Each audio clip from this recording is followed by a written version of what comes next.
Hi, my name is Alicia Salcido. Welcome to my Week 3 multimedia discussion for Public Expenditure Theory for MPA 585. In this presentation, I'm going to be reviewing 6 different concepts: externalities, trade-off, natural monopoly, hyperinflation, stagflation, mortgage-backed securities, and hyperinflation and stagflation. For our first concept, externalities, which is located on chapter 6 of our book on page 130. For externalities, this is basically insufficient resource allocation. So this could either be a positive or negative externality. I do believe most average Americans do not have an understanding of this. I feel like they have to have more in-depth information about political economy and just kind of knowing the terminology and how externalities actually work to have a fully understanding of it.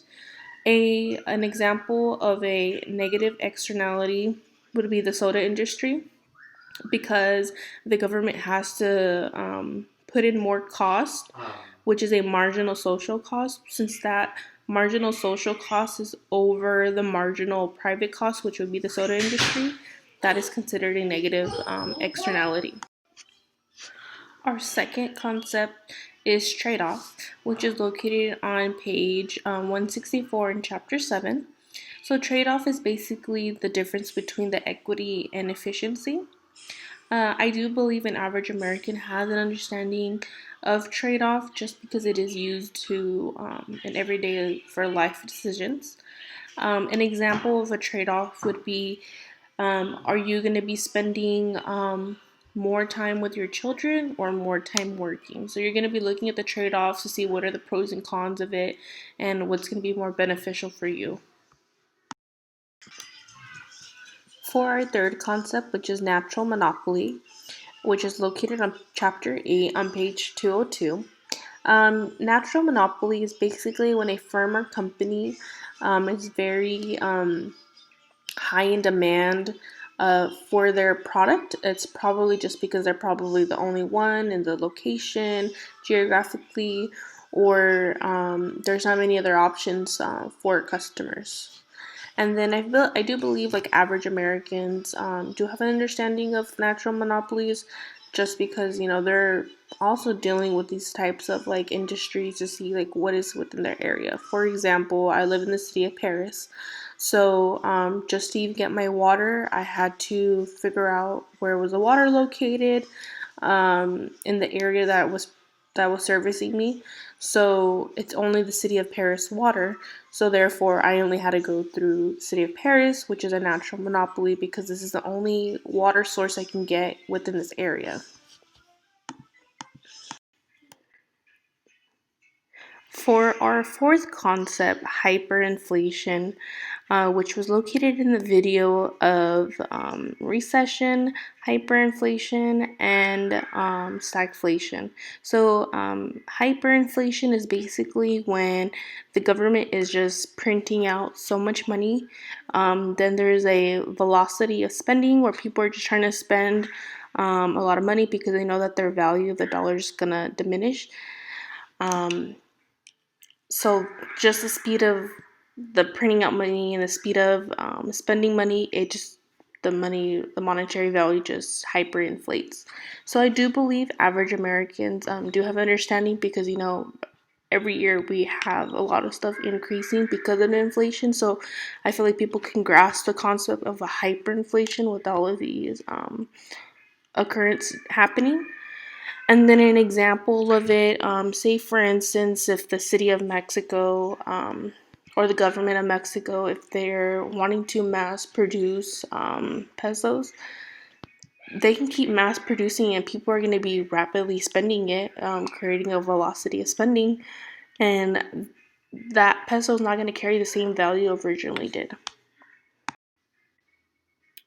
For our fifth concept, stagflation, which is located in the recession, hyperinflation, and stagflation video that we did watch this week. So stagflation is basically when we have hyperinflation, low GDP, and high unemployment rates.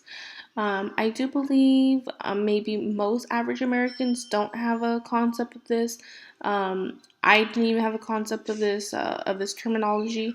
I feel like you just have to have more in-depth um, political economy terminology just to have a better understanding of what these terms mean and to look at the indicators that are needed in order to indicate a stagflation.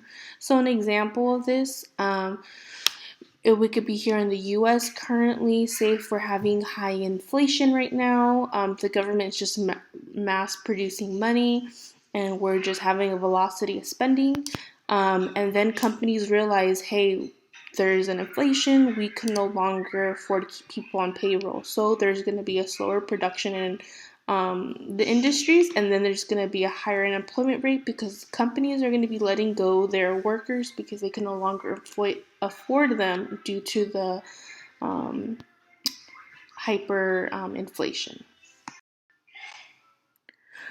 So, for a mortgage backed security, which is our last concept, this is basically when we have a line of mortgages that is pulled together, and then an investor basically purchases the mortgage pool. So this is very similar to a bond, and this is how they securitize mortgages through the pools. And I do believe an average Americans have an understanding of this because of the 2008 financial crisis that happened. So I feel like this type of situation was well known to everyone. Um, if you're like an adult who can comprehend these types of scenarios. And an example of this, basically, like if you own a home um, and a company then puts you on this like list where they sell you to some investors. You're on this list, which is very similar to homes that have the same interest rate, characteristics of the houses like you, and then the investor is willing to purchase these loans, which is securitizing them. So for these two concepts, hyperinflation and stagflation, they actually work with each other. Stagflation, it has hyperinflation, low GDP, and high unemployment rate. So in order for the economy to be in stagflation, there is a need for hyperinflation. So hyperinflation is when um, when the government's printing out a lot of money and there is a velocity of spending because people are trying to purchase as much as they can to maintain and to receive more out of the money that's currently being valued because in the future it could have um, a higher amount that can be meaningless. So these two terms actually do work with each other because and for stagflation there is a need for hyperinflation. And that was the end of the presentation. Thank you guys very much for listening.